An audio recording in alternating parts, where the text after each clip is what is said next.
Welcome into another episode of Mood Swings with Liv Moods. I am Liv Moods, and as always, this is presented by Landmark Lincoln. Make sure you head to the Landmark Lincoln location off of Bellevue and Broadway to figure out why they have been the #1 Lincoln dealer in Colorado for as long as they have. I say it every show. I am a proud new owner of a Lincoln Nautilus and could not love my car more. Could not recommend checking out Landmark Lincoln more. Enough about cars. Let's get into the show.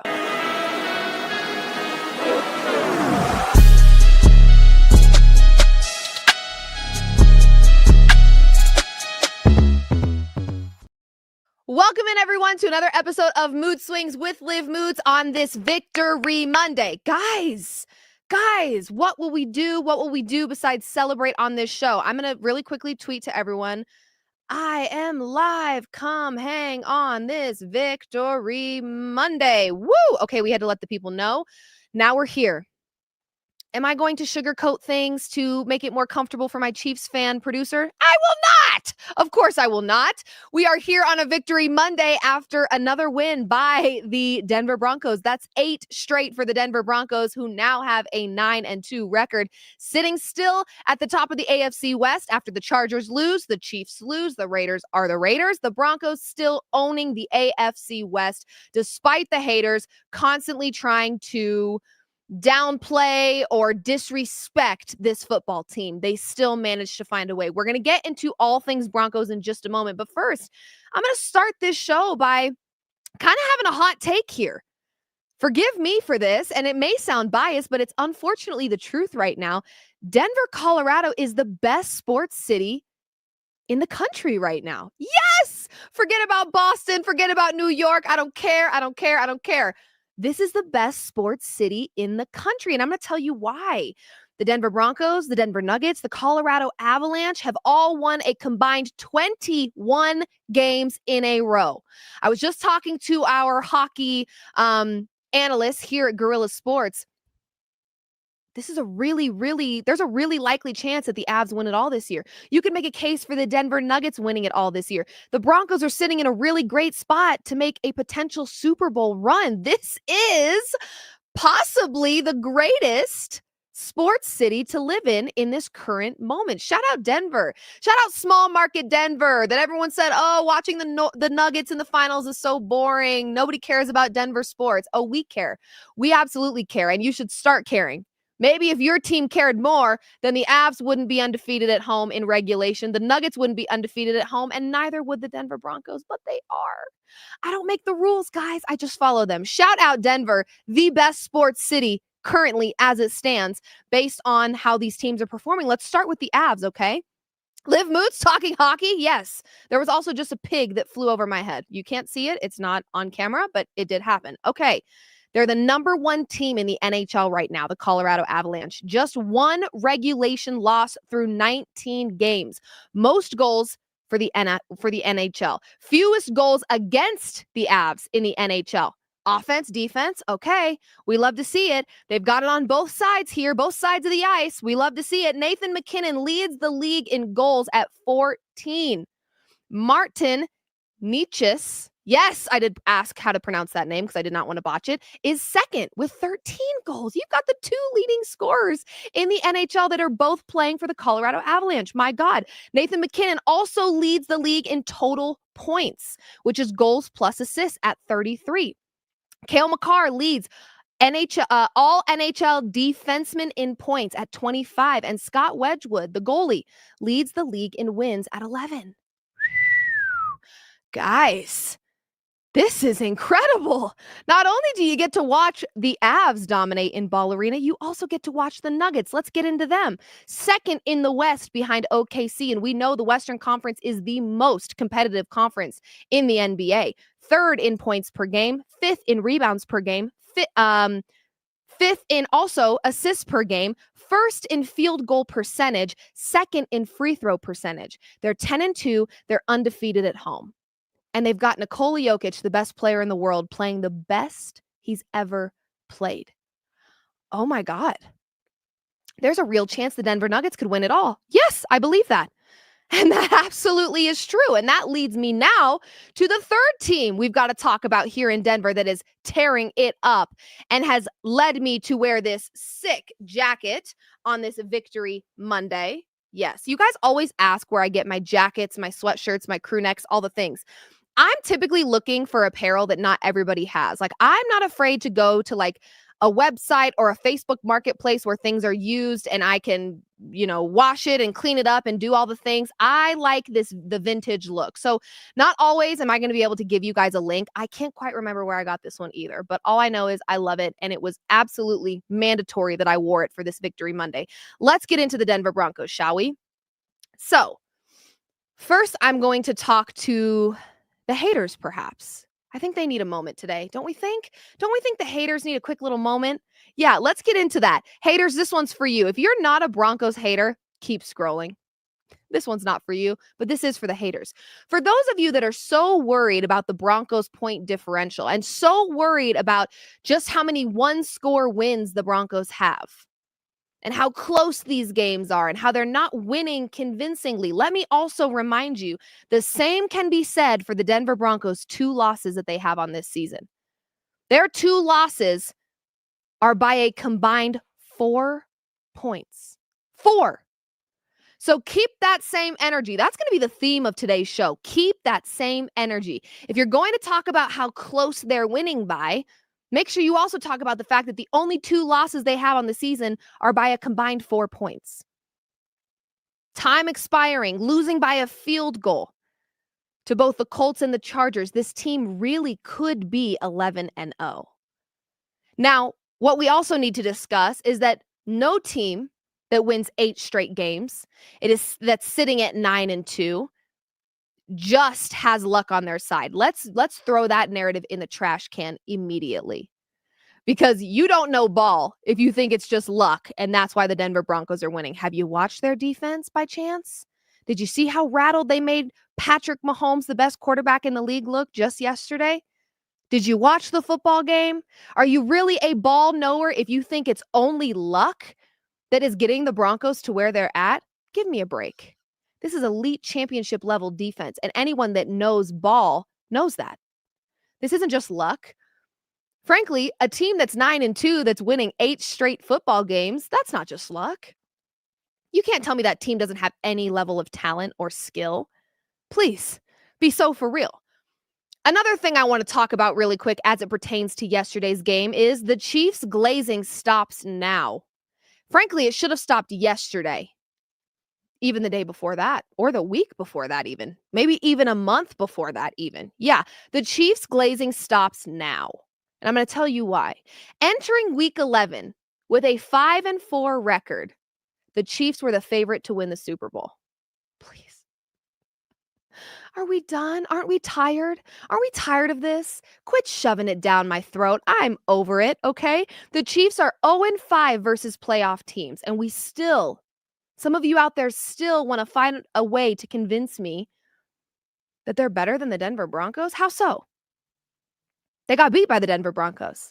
I had a lot of DMs and messages and all the things of people telling me just how washed and overrated the Denver Broncos were heading into week 11 and how the Chiefs, man, this was a steal to get them on the road as 3.5-point favorites. No way it's that close. This is a blowout game. Nick Wright has entered the chat. Nick, I'm talking to you. You didn't see any potential in this Broncos team winning against the Kansas City Chiefs, and they did. The Chiefs now sit at 5-5, right at 500. We just finished week 11, folks. I get it. You tried to push it on us for 11 weeks. You wanted us to believe that the Chiefs were still in their dynasty era. I'm afraid they may not be, and that's okay. But the glazing must stop immediately. You've got to take what the Chiefs have done this season at face value. We're not waiting for the moment that they figure it out. Oh, just wait until Patrick Mahomes gets his receivers back. They're back. They're back. Did you see an upgrade in their offense when they did come back? Of course. You've got a young guy, a fast young guy like Worthy who can stretch out the field for a guy like Patrick Mahomes. You're going to see improvement there. Of course you are. And we did. It did get better. But as it currently stands, the Kansas City Chiefs are not making the playoffs. So the fact that they were even the favorite to win the Super Bowl as we entered week 11 is comical, one. Two, now hindsight on the other side of the game, slightly embarrassing. Truly. This 5-4 team was the favorite to win the Super Bowl. And everybody thought that the Broncos stood no chance against the Chiefs. So now's the time to grab the Chiefs because they're back. They're on the up and ups. Right now, as it stands, the Chiefs aren't making the playoffs, and the Broncos absolutely own the AFC West at 9-2. That's the fact. And as it stands right now, on the other side of that football game, Bo Nix outperformed Patrick Mahomes. So I'm going to need the Bo Nix haters to step up. Come on over. Let's have a chit chat. I just want to hear what you think. I just want to hear or maybe see your tail tucked between your legs. I think I would appreciate that. Here's the largest difference right now between the Denver Broncos and the Kansas City Chiefs. Despite what you think about how this Broncos team is winning, they are finding ways to win ugly football games, and the Chiefs are not. Not every playoff game, you guys, is going to be picture perfect. They're going to get ugly. And one thing the Denver Broncos have shown many times this season is that they can win ugly games. Bo Nix has something that can't be taught, and I've talked about this a million times. His ability to bend, not break.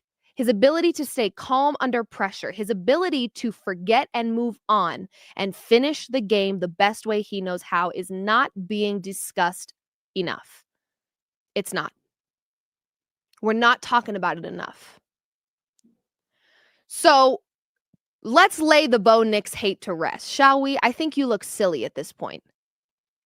This team's 9-2. What the hell are you mad about? Like, I'm still trying to figure it out.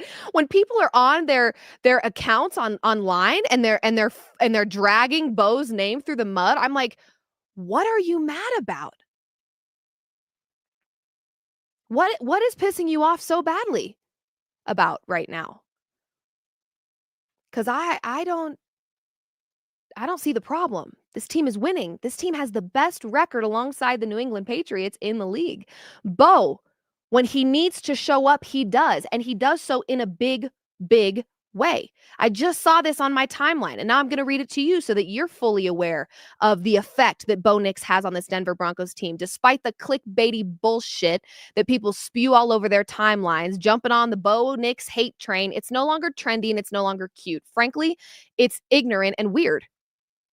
Because I don't know what the problem is. This team is 9-2, and if you've actually watched the football games, and if you actually know ball, you know that a lot of those wins can be credited directly to Bo Nix and his performances as time is expiring in the fourth quarter. Yeah. Please make sure you watch football games before you talk about them. Great. Okay. Bo Nix. 9 career games versus the AFC West, one of the most competitive divisions in the NFL and historically has been. 101.6 passer rating. We know how division games can be. They're cutthroat, man. 2,092 yards, 16 touchdowns, 3 interceptions. What are you mad for? What are you mad for? Is your ego getting in the way of acknowledging who Bo Nix is? Fine, I'll erase my memory. Nick Wright, go ahead and come out of hiding. We'll forget you said what you said. Actually, no, we won't. But, you know, set your ego aside and just say, hey, I was wrong about this guy. Or if you don't want to do that, just shut up about Bo Nix. The team is 9-2. I don't know what you're complaining for. It doesn't make a whole lot of sense to me. Keep that same energy and keep that volume up. Because when Bo Nix makes a mistake or doesn't play to the level in which you believe he should be playing, you're awfully loud. But you quiet down when he outperforms Patrick Mahomes in a division game. Interesting. Huh. I'm still trying to wrap my head around that one, but I digress. The Broncos are 9-2, regardless of what you think about Bo Nix. The Broncos are 9-2, regardless of how you feel about Sean Payton. Hell, I've had to tell myself, whatever you think about the play calling, Olivia, shut up. Shut up.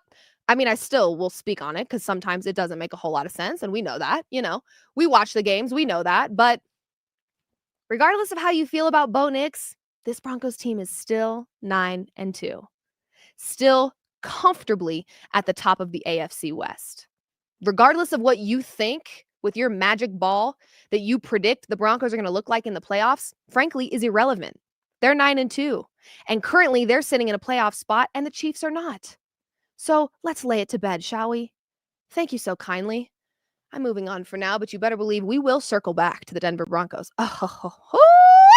I have got a list of individuals. I am giving them their opportunity. They can get in the comment section of the video once we post it and say their I'm sorries, because there's a couple of you that are not getting off without a little one-to-one conversation with Liv Moods. Gotta tell you. Okay, let's move on for now. We have to talk about the elephant in the room. Ja'Marr Chase. Can we have a word? Can we have a word? Because I have a couple of things that I'm a little upset about. I have a couple of things. First, let's play the proof. Let's play the proof. This is what we're going to get into. I know you've seen it, but let's take a look right here on the show.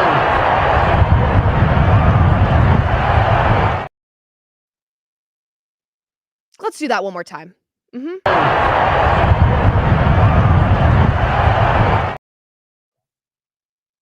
I've got 3 words for you. Oh, hell no. You spit in my face, that is assault. Those are fighting words, period. Here's what I feel like is even more assaulting, though, than the spit itself. Is this man trying to gaslight us into believing that he did not spit? He stood 10 toes down on the fact that he did not spit in Jalen Ramsey's face. Let's watch that clip, because I do have the receipts. Yes. Walk us through what happened with Jalen. Exchanging words. He was saying that you spit on him. Did you spit on him? I ain't never opened my mouth to that guy. What do you think prompted the reaction from him? Well, he don't like some of the words I told him. We've been going back and forth the whole time, so I'm sure some got under his skin. So it was building the whole game. It just wasn't on that drive. The first time we had a altercation, and then it was the second time. Is that the first time in your career anybody's ever punched you? In the game? You seen me get punched? Looked like you threw a punch. So, just to be clear, you did not spit on him at all. That's what he's saying. I ain't spit on nobody. How frustrating? Talk about the game. How frustrating is this loss, given what y'all wanted, what y'all want to do in the North? Come out and lose this game? It's hard knowing how hard we work for practice and coming in here, and not executing to our best ability. We gotta do better as a team. Well, since reviewing the receipts that I also just showed you, the NFL has suspended Ja'Marr Chase for a game because he did, in fact, despite the gaslighting technique of telling us straight to the camera's face about 2 to 3 times, no, I did not spit on that man. He did, in fact, spit on that man. And I got to tell you, those are fighting words. Guys, those are fighting words. I do not care what I said. I don't care when you spit on me. Number one, that is effing disgusting.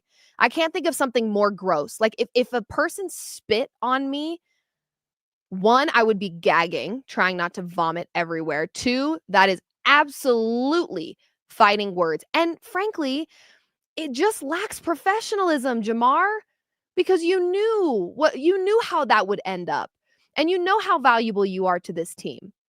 It's these kinds of moments where I feel like there was just a sense of selfishness in that moment, and it was quite reckless because I'm not sure if he's forgotten how many cameras exist in any given NFL stadium. Did you think you were going to be able to spit on this man and have nobody see it?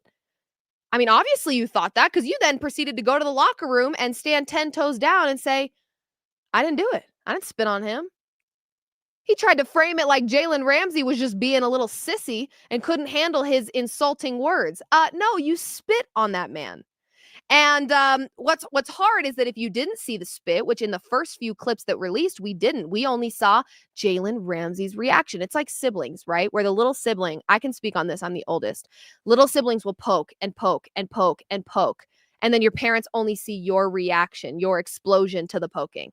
Like, how did I get here, mother? How do you think I got here? You think I just wanted to snap? No, I was pushed to the point. So Jalen Ramsey gets caught in this moment where he's throwing punches, and rightfully so. Yeah, I'm not typically a very violent person, but like I said, I am laying hands if I get spit on, period. To me, that is the ultimate disrespect. You do not spit on me without me reacting. It's that simple. So Jalen Ramsey, in my humble opinion, did not cross any lines. I think most humans would have done the exact same thing. And I'm pissed about Jamar Chase spitting on him because I think it's just like, really, dude, grow up. You're better than that, and you're better than that. But it's also the lying about it. I mean, for God's sakes, Jamar, there's cameras everywhere in these stadiums. For the love of God. You're being watched everywhere. If it wasn't caught on a professional camera, I'm sure somebody had their phone out. Like, come on, man. You're better than that.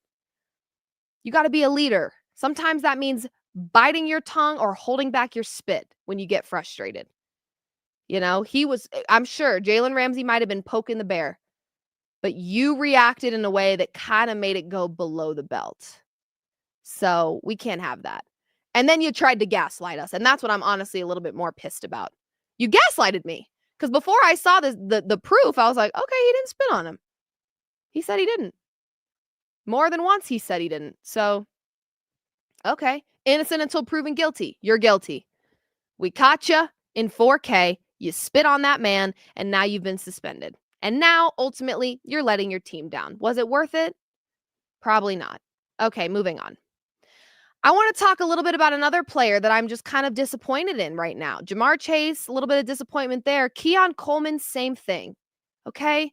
If you guys didn't know, Keon Coleman was benched for being late to a team meeting on Friday. Here's what Sean McDermott had to say about it. He said, he was late for a team meeting. That was my decision. It is disappointing, but I still believe in the young man, which I love that, right?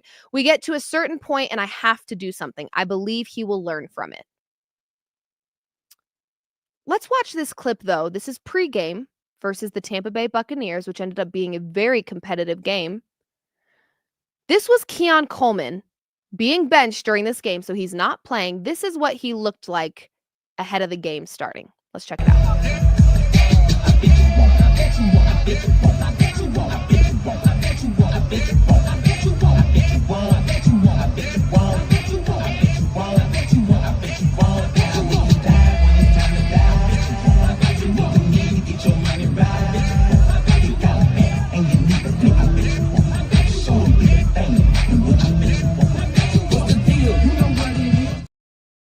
Let me first start by saying that I absolutely stand behind Sean McDermott's decision to bench Keon Coleman for being late to a team meeting. And I'm going to tell you why.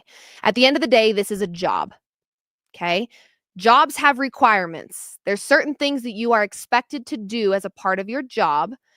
And in my humble opinion, this clip of him dancing about and looking like he's having the time of his life doesn't show that of someone who's in self-reflection mode. Like, wouldn't you think that Keon Coleman would be standing there like, damn, I just want to play. Like, I'm so disappointed in myself. I just want to be out there. I just want to play. You've ultimately let your team down because if you view yourself as a valuable asset to this team, which I'm assuming he does, and I'm assuming the Buffalo Bills also view him that way, you have let your team down by making yourself unavailable because you didn't have professionalism. Now, they did talk to Keon Coleman after the game, and he basically just said, I have to do better. Don't talk about it, be about it. All I'm saying is, for future reference, it's maybe not a great idea to be goofing around and clowning ahead of a game that you got benched in, that you're now letting your teammates down in because you didn't have professionalism for your job. It again just kind of reconfirms that he lacks professionalism. You're late to team meetings. It's happened more than once. Life happens. We run late sometimes. But more than once, we're starting to now question your professionalism. Then you get benched in a very valuable and important game, and you're dancing and goofing around while your teammates are trying to lock in and get focused for the game that you no longer are available for. Again, showing that he lacks professionalism. And I know he's young. I know a lot of this is a learning lesson, and clearly Sean McDermott believes in him. He's like, I know he can be a great player. I know that I believe in this young man, he said. Now it's up to Keon Coleman.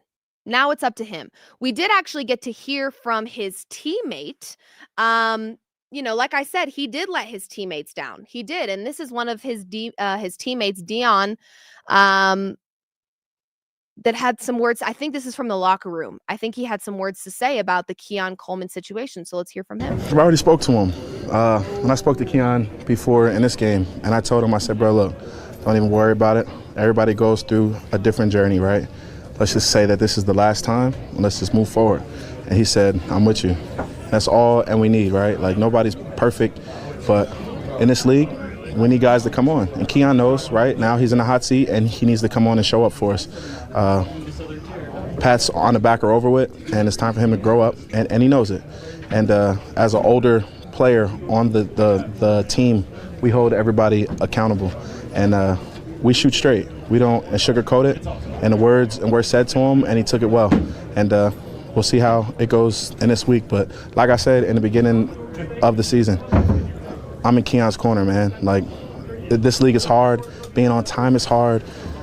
Being great is hard. Pushing for greatness is hard. So we got his back, but the time is now.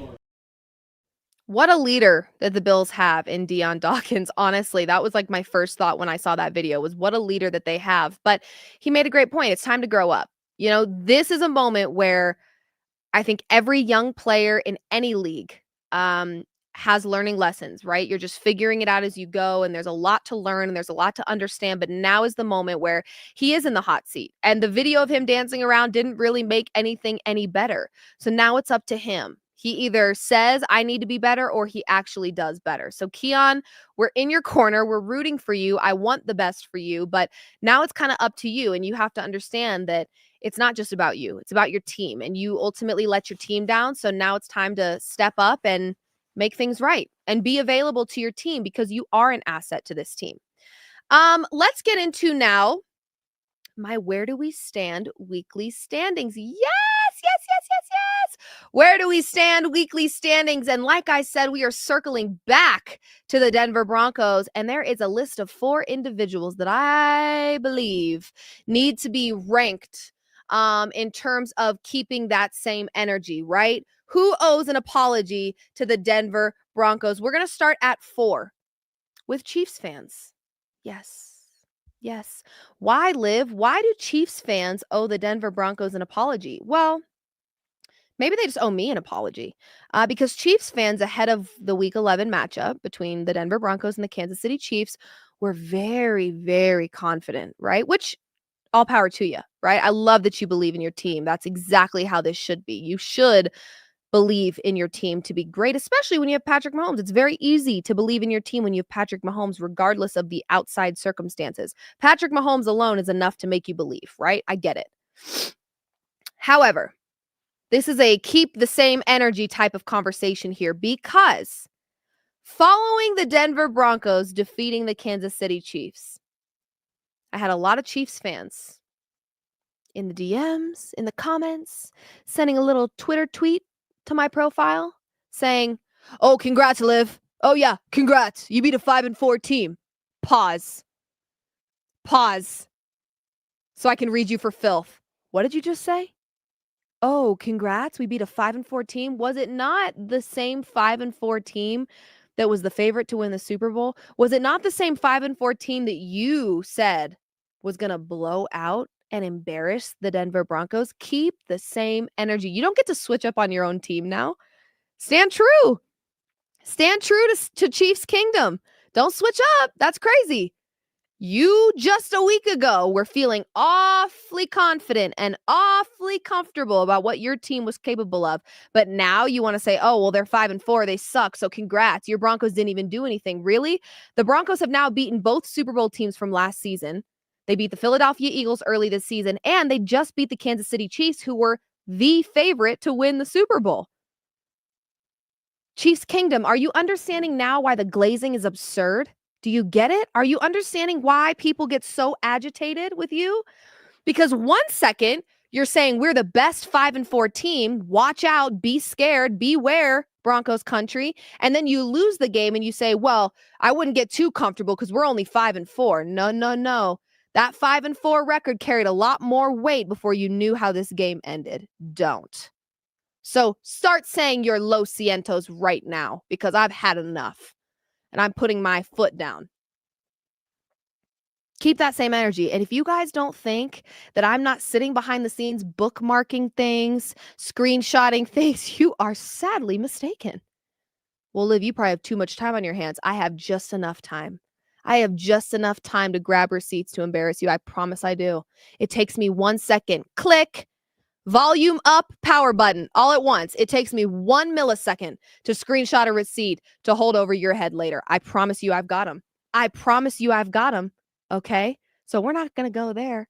You're going to keep that same energy because just a week ago, this was the best 5-4 team that rightfully deserved to be the Super Bowl favorite, that rightfully deserved to have everybody bow down because they don't know what's coming. Patrick Mahomes, Chiefs Kingdom, we're back, baby. Back where? At the bottom? Yes. Thank you. So Chiefs Kingdom, Chiefs fans, just keep the same energy. That's all I ask. Okay? That's it. That's all I need from you is just to keep the same energy. Okay, moving on at 3. Bo Nix haters. Like I said, you're starting to look stupid. No offense. I don't like to call people stupid, but if the shoe fits, put it on, tie it up, and wear it. It's the truth, guys. What are you like? It doesn't make sense to me. It doesn't make sense to me. I think what it was, like, honestly, I'm starting to think hating Bo Nix was just trendy and cute. It was like, oh, I'm different. I don't think Bo Nix is good. I think Bo Nix sucks. It's not trendy and it's not cute to think that. It's just stupid. Really, you look foolish at this point. He's leading a 9-2 team. He outperformed your GOAT, Patrick Mahomes. Okay, what else do you want from this man? Okay, you want him to dominate for 4 quarters? Yeah, me too. But what I see from him in the 4th quarter is that he shows up and plays his best football when he needs to. Oh, imagine that. He's 9-2. What are you mad for? Bo Nix haters, you guys are weirdos. Weirdos. And I really do think that you just like think it's cute and fun. You try to be so different and unique and cool and special. I'm going to hate on Bo Nix. Well, why? Well, because he sucks. Well, why does he suck? He just does. Oh, Jesus. Send help, Lord. I need all the strength in the world. Bo Nix haters, I think it's time to lay it to rest, don't you? You know? Like, we've seen what we've needed to see at this point. Okay? I'm sitting on the edge of my seat, the edge of my couch last night, shaking in my boots, going, what is next? Oh, God, time is running out. We have got to score. This is stressing me out. And it didn't stress out Bo Nix. He is cool, calm, collected under pressure. And he finds ways to win football. And I just don't know what else you could want from your quarterback. There's a lot of really great quarterbacks in this league that still haven't found ways to win tough games. Bo Nix has. So, damn it, start putting some respect on his name immediately. Starting the day before yesterday, it should have been done. But now I've reached my limit. You guys look like fools. It's just weird, you know? And I don't want you to ruin your street cred. Maybe a month ago it was trendy and cute to hate on Bo Nix, but now it's just weird. I'm trying to do you a favor. Cut it out. Okay? You've seen what you've needed to see. Okay? Great. Let's move on. Because by the way, Troy Franklin, there were pretty nice balls in his hands. Whoa. That didn't come out right. He got some great passes thrown directly to him and he dropped them. Some of those were game changers. The offense was in a position to kind of light it up early, but unfortunately, there were some things that went wrong that weren't necessarily Bo Nix's fault. But you like to go there. Every game, you like to go there. What's wrong with Bo Nix? Nothing. He's 9-2 alongside a really great defense. And when he needs to win, because we've seen it where time expires and the defense has done all they can do. Now it's up to Bo. And what does Bo do? He rises to the occasion. So shut it down, haters. Okay? Shut it down. All right. Number 2. So help me God. I mean, Jiminy Christmas. Tony Romo, listen, a lot of respect for you. I really have a lot of it. But here's the deal about it.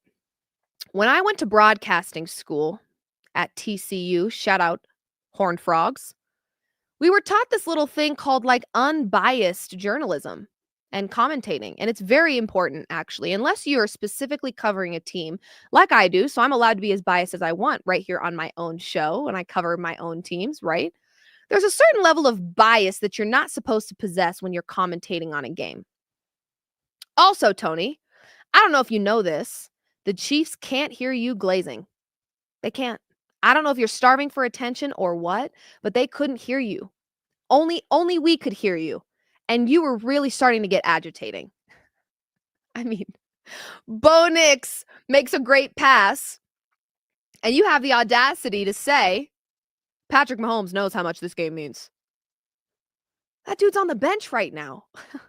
I'm not worried about him. Shut up. If I had a dime for every time I said, shut up, Tony, yesterday, I think my student loans from TCU would be paid off. I'm not kidding.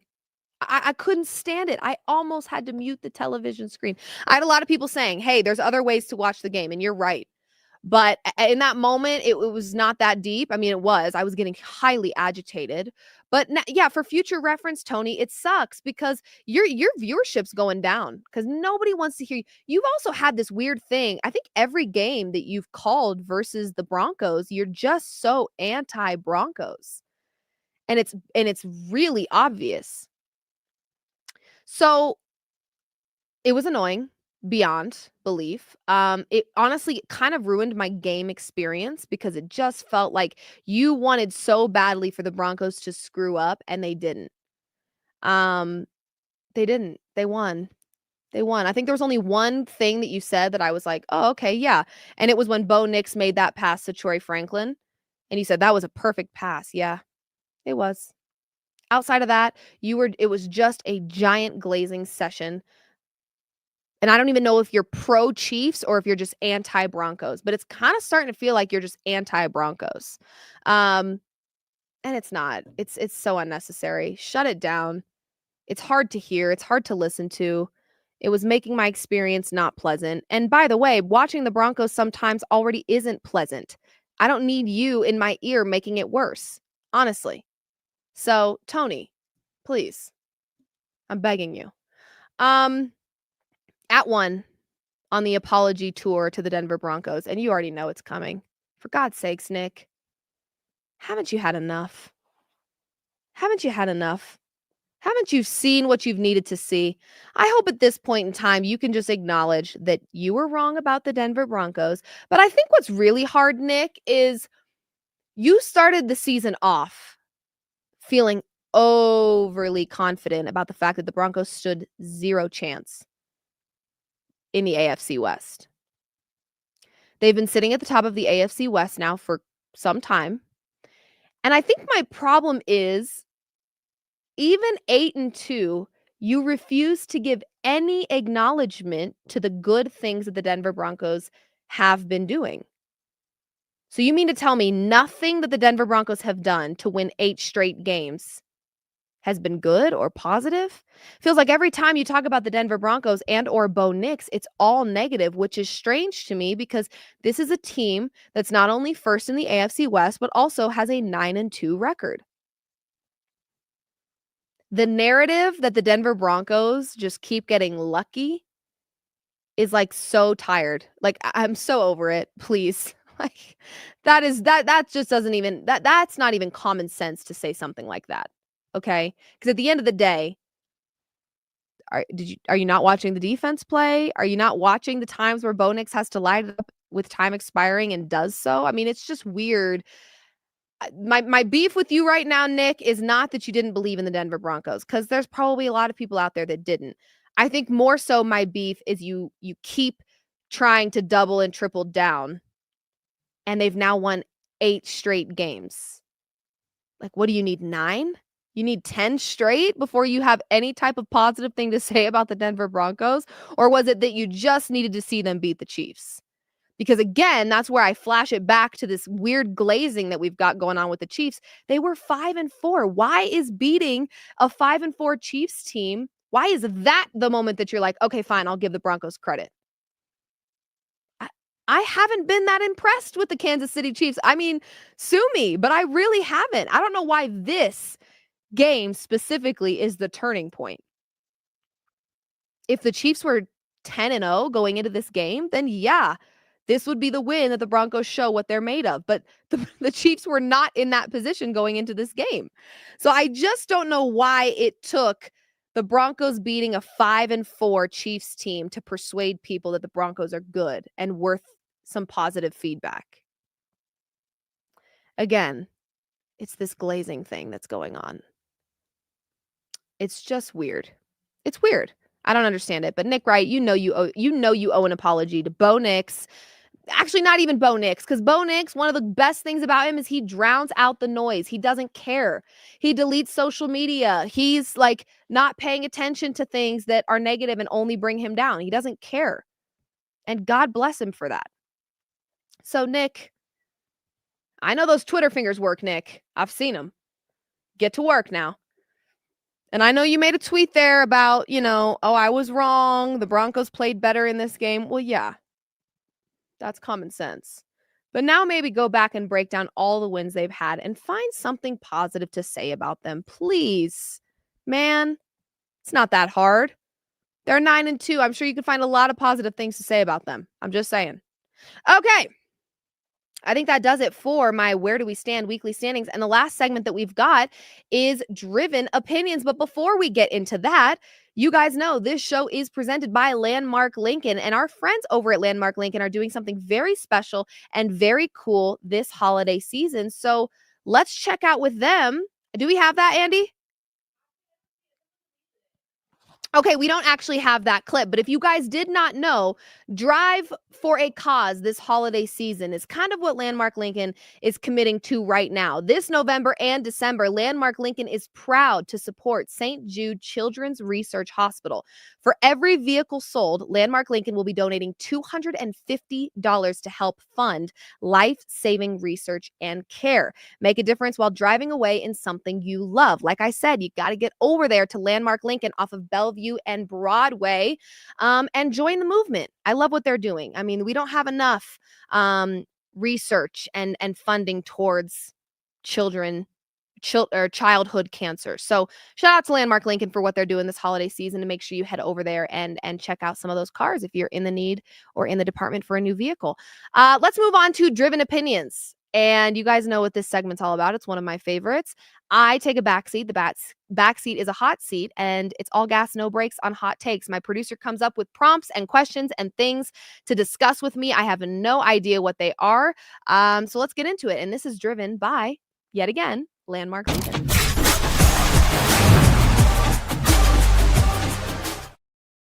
Okay, let's get into it. I think she's got 2 prompts for me to deep dive, and then we'll get out of here so you guys can enjoy your Victory Monday. Let's get into it.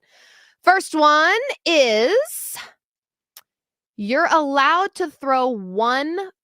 Jesus. Oh my God. You're allowed to throw one professional sportscaster into a volcano pit. Who is it? Wow. My gosh. That is exceptionally violent. And let me preface this by saying I don't think I would throw anyone into a volcano pit. But, just for the sake of this conversation, I'm going to go ahead and say I'll make sure he has a survival kit so that he comes out alive. But if I could just scare someone, throw them in and be like, haha, look, this is what you get. It might be Kendrick Perkins, guys. I don't know if I will ever, ever, ever, ever forgive the voter fatigue that held Nikola Jokic back from another MVP. And Perk, man, he stood 10 toes down on business that Jokic did not deserve it and Embiid did. And my God, how embarrassing. Like that was so embarrassing. That will go down. And you could even make a case for last season too, that Nikola Jokic should have gotten MVP. I mean, this man could be running for his 6th straight MVP as it stands. But the Joel Embiid year is something that I don't know if I will ever get over. Like, I will tell my children about that. Like, there was this one year where, man, they really got it wrong. And that was that year for me. So Kendrick Perkins was like very loud and proud about how it was Joel Embiid over Jokic and Jokic this, Jokic that. And, he's overrated and blah, blah, blah, blah, blah. So for that reason, it would be Kendrick Perkins, only because that is crazy to me. That is crazy to me that was ever a thing, that we were debating Embiid versus Jokic. Like, come on, you guys. If anything, that wasn't voter fatigue. That was a pity trophy. Hey, we feel bad, because this guy has kind of, stolen your spotlight here. So here's an MVP trophy to make you feel better. Like, for God's sakes. What is this, field day where everyone gets a damn ribbon? For the love of God. All right, next question. Sorry, Kendrick. I won't actually do that, by the way. Okay. You have to throw... Oh, my God. What the hell's going on with you, Andy? Are you okay? No, she's not, guys. She's a Chiefs fan. I should have known they would be dark today. I should have known she was going to be on some really creepy, dark stuff today. She's having a rough day, guys. Give her some, we'll cut her some slack. She's part of Chiefs Kingdom. This is entirely too easy. If you have to throw one entire sports team into a volcano pit, which one is it? Unfortunately, it's the Colorado Rockies, because, my God, it already feels like a volcano pit over there. So, they're used to taking heat. God, it's bad over there. So that's an easy one. Because I feel bad. I started the top of the show by saying we have the best sports city.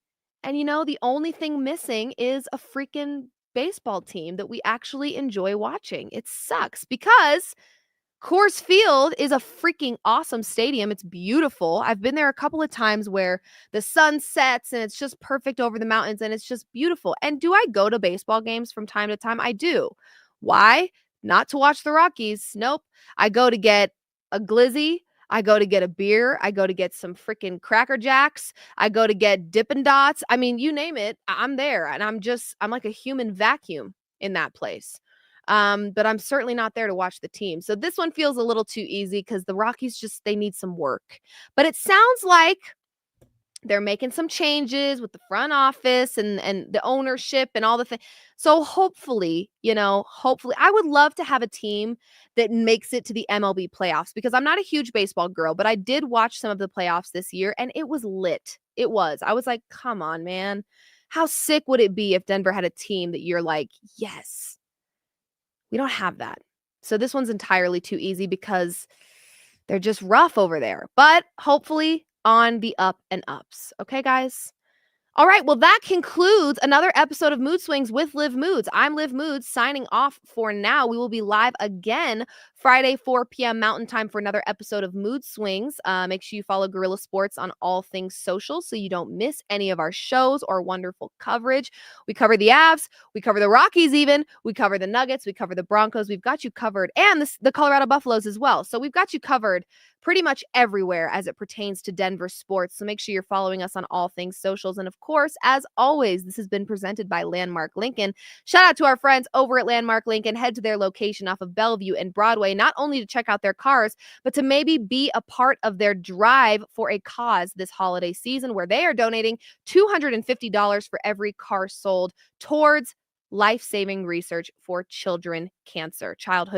So thank you guys for tuning in to another episode of Mood Swings. I'm Liv Moods signing off. We will see you Friday, 4 p.m. Mountain Time for another episode. See ya.